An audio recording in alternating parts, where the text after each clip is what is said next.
नमस्कार।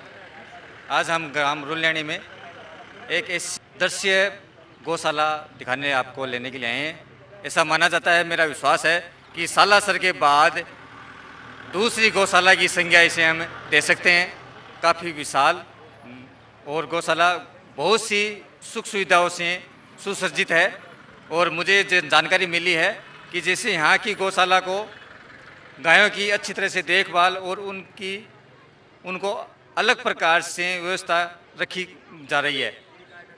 आगे हम यहाँ के प्रबंध कमेटी और जो गौशाला से जुड़े सदस्य हैं उनसे हम जानकारी लेने का प्रयास करेंगे कि गौशाला किस प्रकार से अपने पूर्ण स्वरूप में पहुँची और किन किन भामाशाहों का यहाँ पर सहयोग इन गौशाला में रहा। आगे हमें जानकारी देने के लिए यहाँ पर गौशाला सदस्य के विभिन्न लोग यहाँ पर उपस्थित है, जो आगे गौशाला से प्रारंभिक यात्रा से वर्तमान तक की स्थिति से हमको अवलोकन कराएंगे। सर्वप्रथम जैसे ही गौशाला में प्रवेश करते हैं, भगवान गणेश जी महाराज की प्रतिमा से हमारा और आने वाले गोभक्तों का, गोवंशों का स्वागत होता है। उसके बाद में ये माना जाता है कि यहाँ पर प्रत्येक दीवार के ऊपर किसी न किसी देवता का या अन्य प्रकार की स्तुति हमने को देखने को मिलती है। उसके बाद में जीवन माता श्री सालासर बालाजी की हमें स्वरूप और प्रतिमा देखने को यहाँ पर मिलती है। जैसे आपको देखने से प्रतीत हो रहा है कि हम किसी दर्शनीय स्थल पर आ रहे हैं। इतनी अच्छी सुसज्जित यहाँ पर पौधों से बनी हुई नर्सरी आपको देखने को मिल रही है। ये एक गौशाला के साथ साथ अपने को पर्यावरण संतुलन परिभाषा देखने को मिल रही है। विभिन्न प्रकार के किस्मों से यहाँ पर पौधे से क्यारियाँ बनाई हुई है और रात का वातावरण इतना मनोरम हो जाता है, रंगीन रोशनियों से आच्छादित यहाँ पर पौधे। और सुनने को मिला है कि यहाँ पर जैसे जैसे भक्तिमय संगीत बजता है, गायों में, गोवंश में हलचल देखने को मिलती है। अब जैसा ऐसा प्रतीत होता है कि स्वयं श्री कृष्ण भगवान अपने मधुर संगीत के माध्यम से गोवंशों को अपने नियंत्रित कर रहे हैं। अब जैसे जैसे अपन आगे बढ़ते हैं तो उससे लगता है पूरे कृष्ण लीला अपने को देखने को मिल रही है। जैसे जैसे चरित्र कृष्ण का बढ़ता है उस तरह से अपन को दृश्य भी देखने को मिल रही है। मैं यहाँ पर दिखाने का आपको प्रयास करूँगा। यहाँ पर जो पौधे हैं शायद अपने शेखावाटी क्षेत्र में नहीं है, बाहर से इनकी व्यवस्था की गई है।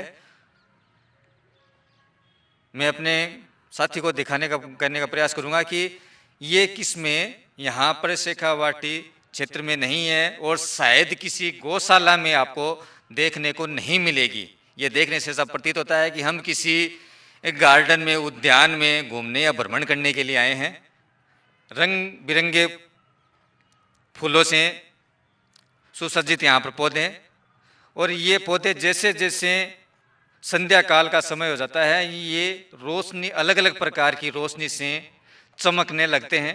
अभी आप संध्या काल का समय नहीं हुआ है तो इसके कारण से आप इनकी रोशनी से चमकते हुए पौधे नहीं देख पा रहे। अब आप देख रहे हैं ये गौशाला का, आप जैसे देख रहे हैं ये गोवंशों को अलग अलग व्यवस्था के अनुसार रखने की व्यवस्था है। जो गौ माता गोवंश के साथ होते हैं, अपने बालकों के साथ होती है, उनको अलग अलग व्यवस्था में गोवंश को रखा जाता है। और देखते हैं, आप ये देख रहे हैं प्रत्येक प्रतिमा रंगीन रोशनियों से चमकती हुई दिखाई देती है। यहाँ का रात का वातावरण इतना मधुर और भक्तिमय हो जाता है। संपूर्ण गौशाला का भ्रमण करने के उपरांत हम यहाँ पर पहुँचे हैं और पूरा गौशाला परिवार, यहाँ के भामाशाह, गौशाला के सदस्य, ग्रामीणवासी सब यहाँ पर मौजूद है। सबसे बड़ी बात है, जो गौशाला नए रूप से निर्माण हो रही है उनके लिए ये प्रेरणादायक गौशाला है, क्योंकि ऐसी व्यवस्था सालासर के बाद में चुन्ना बाबा के गांव रुल्याणी है।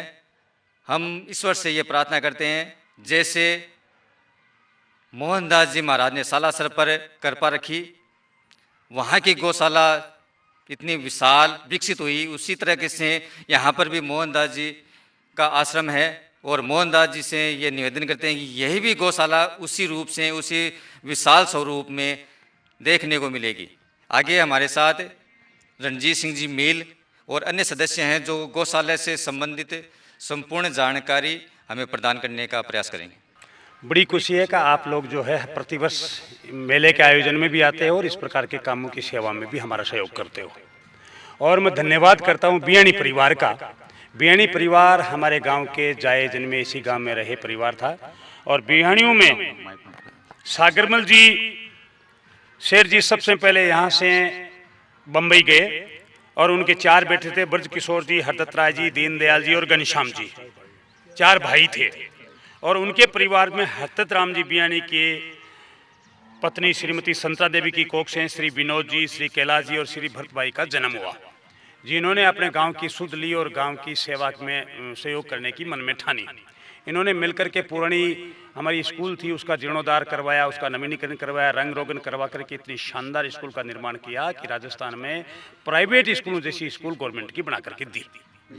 उसके बाद में हमारे गांव के पूर्व सरपंच पूर्णमल जी बाजिया द्वारा यह निर्मित गौशाला, जिसका नाम मोहनदास गौशाला था, और गांव वालों ने मिलकर के इस गौशाला में पूरा सहयोग करके गायों के वंश को चलाने का काम किया। काफ़ी दिनों बाद में जब थोड़ी सी अव्यवस्था होने लगी तो गांव वालों ने विचार किया और भरत भाइया को सब ने मिल करके बताया कि भाई गौशाला आप अपने हाथों में लो, इसका नवीनीकरण कराओ और गायों के लिए आप पूरी व्यवस्था आप करो। तो इनके बड़े भाई विनोद जी ने और कैलाश जी ने मिलकर के तय किया कि इस गौशाला का जो नाम है हरदत्त राय बालाबक्स बियाणी गौशाला रुलेनी रखा जाए। और उसके बाद में आज ये जो गौशाला है वो राजस्थान की मानी हुई प्रथम गौशालाओं में से एक है, जिसमें साफ सफाई और सुंदरता का तो कोई मुकाबला ही नहीं, बल्कि कोई वेस्टेज यहाँ नहीं है। गाय पेशाब करती है, गाय गोबर करती है, गाय का जो पानी जो है वो भी गाय को साफ करके एक अलग नाली के द्वारा एक बड़े वेस्टेज हौद में जाता है। उसके बाद में पेशाब नितर करके और गोबर अलग होकर के उपयोग में लिया जाता है फसल पैदा करने के लिए। वर्तमान में गौशाला में 250 गायें हैं और बहुत बड़ा चद्दर का एक टिन शेड डलवा करके काफ़ी लंबी चौड़ी कम से कम 40 या 50 बीघा में ये गौशाला का निर्माण कराया गया है। इस गौशाला में महाभारत कालीन या ऐसा कहें कि श्रीमद् भगवत गीता के जितने भी चित्र हैं वो भिंतों पर दीवारों पर चित्र अंकित करा करके उसके ऊपर स्पीकर लगा करके सुबह सायं भजनों का काम होता है। गाय बेटी बेटी भजनों को सुनती है, नाड़ हिला करके संबोधित करती है कि मैं इन सबको जानती हूँ। गाय हमारी वेतरणी नदी का नाम है, गाय से हमारे वंश का निर्माण हुआ है। गाय ने दिलीप ने गाय की रक्षा करके रघुकुल में एक पुत्र को पैदा करके इस प्रकार से वंश को चलाया। आज भारत जो है वो भरत के नाम से है। इस गौशाला में पूरी गौशाला जो है समर्पित गौशाला है, सेठों के द्वारा निर्मित गौशाला है। सेठ का तमाम पैसा इसमें लगता है, कुछ राजकीय सहयोग भी हमें जो मिलता है वो गाय के लिए खर्च किया जाता है। पूरा गांव तन मन और धन से सेठ के सहयोग के लिए हम समर्पित है, गाय की सेवा के लिए समर्पित है। किसी भी आदमी में दुराचार की भावना मन में नहीं है, गाय के बारे में कोई गलत सोचता ही नहीं है। और मैं तो यहाँ तक समझता हूँ कि अगर कोई आदमी अपनी भावना मन में रख करके गाय के बारे में तुष्टिकरण की नीति करता है, परमात्मा से कामना करता हूँ कि उसका कोई वंश का नाश हो जाना चाहिए। गाय सर्वश्रेष्ठ चीज का नाम है, गाय में देवता निवास करता है, गाय के खुर में शिव निवास करता है, गाय को कभी सर्प नहीं काटता है। इसलिए गौ से बढ़कर के, गाय की सेवा से बढ़कर के दुनिया में कोई सेवा नहीं है। हमारे शास्त्रों में लिखा है कि human service is the God service, आदमी की सेवा परमात्मा की सेवा कहलाती है। लेकिन मैं तो ये समझता हूँ कि जो पशु सेवा सर्वश्रेष्ठ सेवा है। और इस मौके पर आप सब लोग पधारे, हमारे शेठ जी भी चूना बाबा के विशाल 46वें मेले में पधार करके जो हमें समय दिया सेवा का, मैं गांव की जनता की ओर से आपका धन्यवाद करता हूं। आप लोग जो इस प्रकार के सेवा यज्ञ में पधार करके हमारी जानकारी लेकर के प्रसारित कर रहे हो, इसके लिए भी आपका बहुत बहुत साधुवाद। इसके अलावा हमने सुना है कि गौशाला में और कुछ विशेषताएं हैं जिनके कारण से गौशाला का नाम आसपास के क्षेत्रों में जाना पहचाना जा रहा है। कल के जैसे संगीत सांस्कृतिक कार्यक्रम में भी गौशाला से कुछ विशेषताएं संबंधित हमने को सुनने को मिली। जैसे गायों को बैठने के लिए गद्दे दिए जाते हैं, पीने के लिए बिस्लेरी पानी दिया जाता है।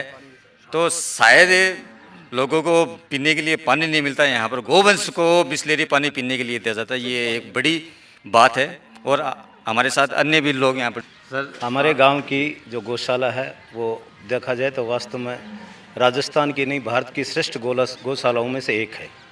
माननीय सेठ जी, विनोद कुमार जी और भरत जी ने ऐसा प्रयास किया कि जैसा कभी सोच ही नहीं सकते। भरत का तो नाम ही अपने आप में श्रेष्ठ है।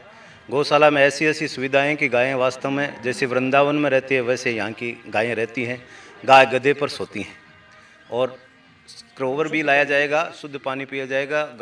गायों के खुरहरा के लिए भी मशीन आएगी एक, और स्प्रेयर आएगा जो मक्खियाँ वगैरह भी हटाएगा यहाँ से। ऐसी शुद्ध, इसमें एक भी कहीं कागज़ पत्ता वेस्टेज बिल्कुल नहीं है और बिल्कुल प्लास्टिक मुक्त गौशाला है ये। बिल्कुल साफ़ सफाई की पूरी व्यवस्था है। आप जहाँ खड़े हैं देखिए, एक मक्खी भी इस गौशाला में नहीं मिल सकती। अपने आप में सर्वश्रेष्ठ गौशालाओं में से एक है जिसमें पूरी भगवत गीता और महाभारत है।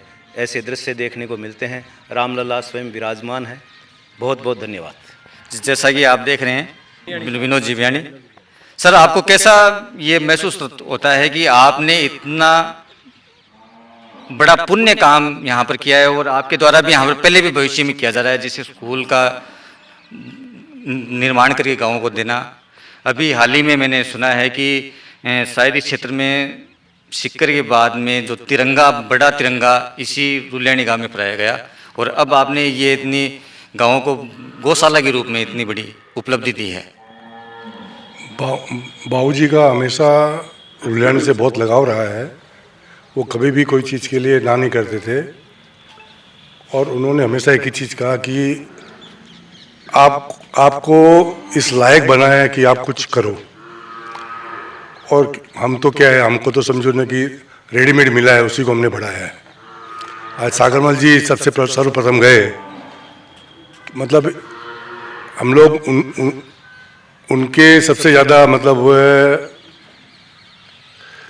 आभारी हैं कि वो हमको यहाँ से बॉम्बे पूरे परिवार को लेके गए। हम तो यहाँ रुल्यानी स्कूल में भी भरत बोलता है काफ़ी कि भाई जो भी बच्चा पढ़ना चाहता है बॉम्बे आओ, क्योंकि क्या है 2-4 भी अगर निकल गए ना तो इस गांव का कल्याण हो जाएगा और किसी के न किसी के बाहर आने से ही होगा, ये पक्का है। और ये सोच तो क्या गांव वालों को लेनी पड़ेगी, हम खाली बोल सकते हैं। यहाँ पे पीछे खेल मैदान भी बन रहा है, बाउंड्री लगभग बन चुकी है और इसके बाद शमशान घाट का भी है। अभी बोलना चाहिए कि नहीं बोलना चाहिए, शमशान घाट में मैंने सुना यहाँ पे सब अलग सबके अलग अलग है शमशान स्थल। तो भरत ने एक ही बोला कि भाई आप इसको कॉमन करोगे तो ही निर्माण होगा, क्योंकि मेरा काम फर्स्ट टाइम पड़ा जब हमारा भतीजा जो यहाँ पे दुर्घटनावश मतलब सोच भी नहीं सकते थे वो, मतलब एक पत्ता भी नहीं रहता भरत जी के बिना। लेकिन अब क्या मालूम क्या उसका लिखा था, हमको भी बाद में बहुत संकोच हुआ कि क्यों हमने गौशाला बनाई। लेकिन काका जी ने बोला उसमें तुम्हारा कोई दोष नहीं है, कि उसका जो होना था हो गया। तो उसके बाद जब मैं शमशान भूमि में गया था तो मैंने देखा कि मतलब आज सीकर के बगल में, काचुआ के बगल में, वैसे देखो तो ज़्यादा दूर नहीं सीकर, लेकिन जिस तरीके से जो बॉडी को अंतिम संस्कार किया जाता है तो हमें बोला कि नहीं बहुत पीछे अपन अभी। जिस तरीके से देखा कि कुछ नहीं है, नीचे ऐसे बिछा दिया, लोग ऐसे ही बैठे हैं बालू में और कोई बड़ी चीज़ नहीं है। लेकिन मेन चीज़ क्या है, यहाँ पे सबका सहयोग होगा तो ये शमशान भूमि भी, और उसका नाम भी मैंने उसी दिन बोल दिया था भरत को कि इस दीपक की पुण्य स्मृति में अपने को यहाँ पे काम करना है, क्योंकि वो इतना तन मन धन से लगा हुआ था, मतलब इतना तन मन धन से लगा हुआ था कि मतलब शाम को सुबह 6 बजे बोलते तो मैं गौशाला पहुँच गया हूँ। बिल्कुल। और क्या है, बनाना हमारे हाथ में है। Day to day it is not possible for us कि भाई यहाँ आके हम देखें। हम कोशिश हमारी पूरी रहेगी कि भाई आजीवन हमको इसको देखना है, वो पक्का है। लेकिन गांव वालों का पूरा सहयोग चाहिए, क्योंकि क्या कोई पैसा लगाता है, कोई समय लगाता है, समय लगाना भी बड़ी बात है। तो हम गांव वालों से ही करते हैं कि नहीं तो क्या होता है, बनाना इजी है, नहीं संभले तो खंडर बन जाता है फिर। जी सही कहा आपने। और इसीलिए भरत ने एक ही चीज़ रखा कि बोले जितना लेस मेंटेनेंस हो सके उतना लेस मेंटेनेंस रखना है। कि मैं कई बार बोलता था यहाँ टाइल लगाने की क्या जरूरत है, बोले नहीं भाई जी रोज़ की मगजमारी होगी, साफ सुथरा रहेगा, झंझट नहीं, एक बार लगेगा। ये थे हमारे साथ भामाशाह परिवार से जब भी आपको जो भी ये हमारा ये प्रयास देख रहे हैं गौशाला वाला, जब भी रुलैनी आने का मौका मिले तो इस गौशाला में अपने सामर्थ्य के अनुसार सेवा दें, कोई तन से, कोई मन से, कोई धन से। जैसा कि मैंने आपको पहले भी बताया है कि गायों को सोने के लिए गद्दे दिए जाते हैं। ये आपके सामने ये गद्दों को दिखाया जाता है, ये गद्दे हैं। इससे गायों को किसी प्रकार के परेशानी नहीं होती है बैठने उठने में। उसके अलावा ये कहा जाता है कि मैं आगे दिखाने का आगे प्रयास करूँगा, ये गायों के लिए अलग से, हर गाय के लिए आप देख सकते हैं, ये जितना गाय पानी पीती है उसके हिसाब से इसमें पानी आ जाता है। और फूस चारा के लिए सर अलग इसमें सिस्टम लगा हुआ है, जिसमें खुद ही जो पानी नीचे होती है, मिट्टी होती है, जी नीचे चली जाती है। जी, यानी नीचे गायों के लिए छलनी है जिससे मिट्टी नीचे चली जाती है और गायों को शुद्ध चारा मिलता है। ये देख सकते हैं आप, प्रत्येक गाय के सामने स्पीकर लगे हुए हैं। जैसे ही यहाँ पर संगीत बजता है, गाय मंत्रमुग्ध होकर अपने शरीर में हलचल पैदा करती है, सरों का हिलाना। कोई दिक्कत होती है, कैमरे हाँ, लगे हुए हैं। इसके अलावा किसी प्रकार की अगर गाय को व्याधि हो जाती है तो यहाँ गौशाला समिति के द्वारा प्रारंभिक चिकित्सा भी उपलब्ध कराई जाती है। आने वाले समय में गाय आपको देखने मिलेगा, इस गौशाला में इतने नए कीर्तिमान स्थापित तो होंगे, जो आने वाली जो नई स्थापित नव गौशाला है उसके लिए एक प्रेरणादायक के रूप में आगे लोगों को देखने को मिलेगी। ये जैसे आप देख रहे हैं मेरे साथ, गायों को उत्तम पशु आहार और आगे जो देख रहे हैं, जो जिससे गाय का पाचन व्यवस्था अच्छी रहे, उनको अलग अलग प्रकार का मिश्रण देने के लिए यहाँ पर चक्की की व्यवस्था की गई है। और यहाँ पर समय समय पर गोस्वामणी, अन्य प्रकार के आहार, ये चारा का बनाया हुआ है। और 12 महीने का संग्रह यहाँ पर लगभग किया जाता है। चलिए कि सर, जैसा कि आप देख रहे हैं, गोवंश की सेवा के लिए गौ सेवक यहाँ पर जो सेवा दे रहे हैं, उनके लिए भी अलग से रहने की व्यवस्था गौशाला परिवार के द्वारा की जाती है।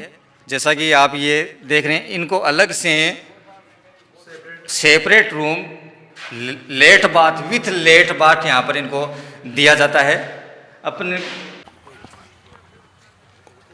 वर्तमान में गौशाला में यहाँ के मैन जो है दामोदर जहांगीर, ये दामोदर नाम से नहीं हाँ, दामोदर जहांगीर,